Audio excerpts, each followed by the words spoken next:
I mean, they made this record in a totally different way too. So Bad Motorfinger and all, Louder Love were all these like heavily toured songs. So that was like a lot of what they were doing at that time. When they got to Superunknown, they had actually started to write in the studio, which is a totally different ballpark than writing and getting that live chaos sort of thing. So when they got in the studio, they actually recorded each song one at a time. So instead of like laying down all the drums for all the tracks, they did it drums, bass, and just built each track each time they went to the studio instead of, typically you do all your drum tracks, and then you do all your bass tracks, and then you do all your guitar tracks. They did it one by one and built each song up from the ground as they went.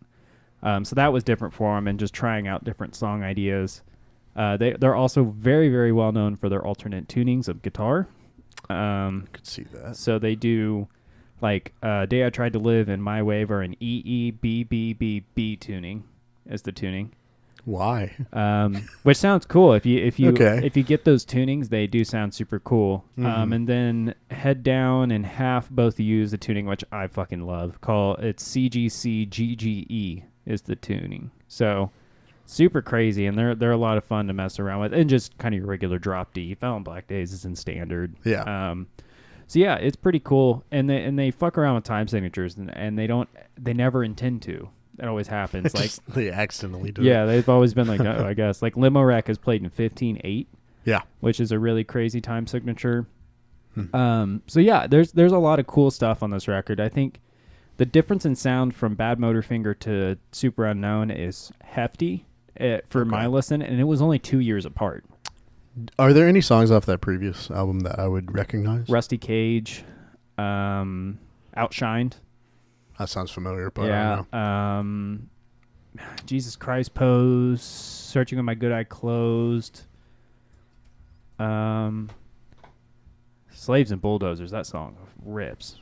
Here, I'll play you Outshine so you can kind of hear the difference. I can even play you an early Soundgarden song as well, but here's Outshined. Hopefully ad free. So this is Outshined. I've heard that before. Okay, so it's like that heavy kind of classic grunge thing. But if you go to their album before that, which is Louder Than Love, which is super cool, they have just an absolutely hair metal sound to them. So if you hear it, it's super hair metal. And wait till you hear Chris Cornell's voice. It's fucking crazy. Yeah. So like this is such a huge evolution from that era, and having been a band for 10 years and toured a lot and like kind of made a couple records at that point. I really liked it. I love their next record, Down on the Upside. Now, almost picked it as your first listen, but I think Superunknown is overall just a good batch of songs. Like I look at the song list and I think everything is good. Like I think it's a very well put together record. My favorite song on here is like Suicide, the very last song on the album. Does She Like Surprises? I didn't listen to She Likes Surprises, so it's short. So it's bonus track anyways. So like Suicide, I think is one of their best songs they ever made. Yeah, I don't know if I've just heard it too much, but Black Hole Sun, I just don't care about that song. It's probably I've just heard it. It's heard it too much. I even felt the same way. I don't know. It doesn't seem like it has as much going on as the rest of the record. I think it doesn't do as many things that I'm like, oh, that's interesting when I'm listening to it. It's just kind of the same throughout. So I felt the same way about that song, but I just watched an hour-long video with Michael Beinhorn, who produced this record, dissecting Black Hole Sun. I thought the fucking video was going to be out the whole record, but everybody wants to dissect that song. For good reason, I think.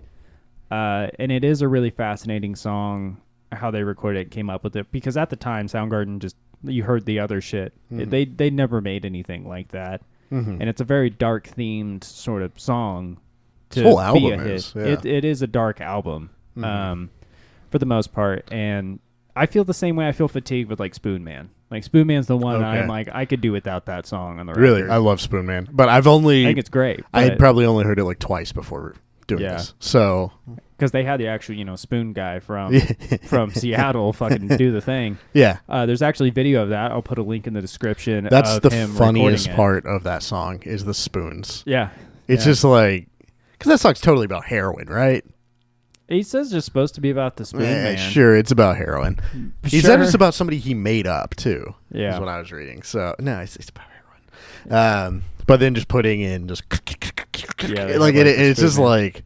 When I heard that, I started laughing. Yeah. It's like very dumb, but also like, yeah. I watched an interview from 94 when this came out on MTV where they're like, yeah, most people put all these weird things on a rock record. Nobody's tried to put spoons on one, so we just decided to hit him up and just get artist the Spoon Man to come in and do it. And there's video of him recording the track on YouTube, actually. That's very funny. Yeah. That's pretty cool. But that's the only song I feel like fatigued on. Like Black Hole Sun, I've grown to re-love, but like track 7 and 8, Black Hole Sun, Spoon Man, I usually skip.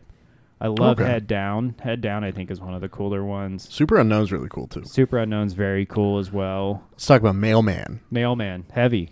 Mailman, real heavy, real kind of fucking dark. Because he's like, the song's killing your boss. Killing your boss. And do you know why they chose Mailman for that? Why is that? The postal killings. Have you ever looked into the postal killings? Oh no. They're like these. Between the like 80s and 90s, I think even into the 2000s, postal workers were shooting up post offices. Oh my god. Yeah. Postal killings. That's wild. Okay. Going postal, that's what that's from. Oh. Mm-hmm.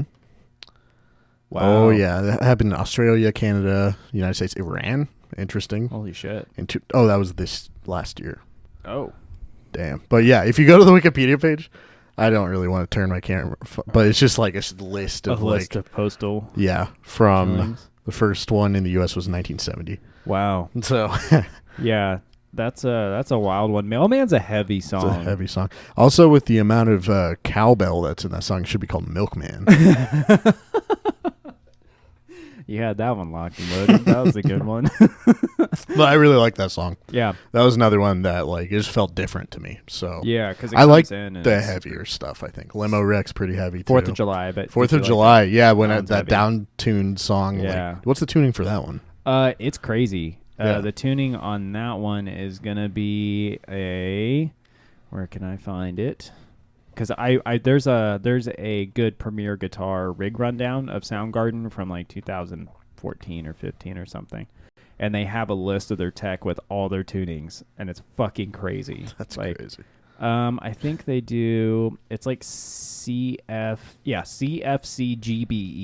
So F. They have it tuned from A to F, which is going to be 2 whole steps down from an A. Well, so, the C's would just be like 2 steps down, right? C would be 2 steps down, so the F's 2 steps down. 2 steps down again. Yeah. So that's the heavy. The F is 3 steps down. I think so. 2 steps? No. I don't know. I'm not good with letters. Because it'd be A sharp. It'd be G sharp, G, F sharp, F. Yeah, that'd be 4 frets, so that'd be 2 steps. Okay. So they're all 2 steps because E to C is, that's also 2 steps. So they're both 2 steps down. Yeah. Music talk. But, so that one's heavy. And that one's just so like, doom, doom, doom. It's like doomy. Yeah. I love how doomy that song is. Yeah. Hey, thanks for watching that clip. We appreciate it. Be sure to like and subscribe. Yep. Click somewhere. Right here. Right there. If you like that one, click on that one. To view more things like this. And then there was probably something over here, too. Something over there. You probably really like just as well. Until YouTube updates the format. Yep. So, that's right. Now we're fucked. So thanks for watching. Follow us on all the socials, too. Yep. Earswap Pod. That's right.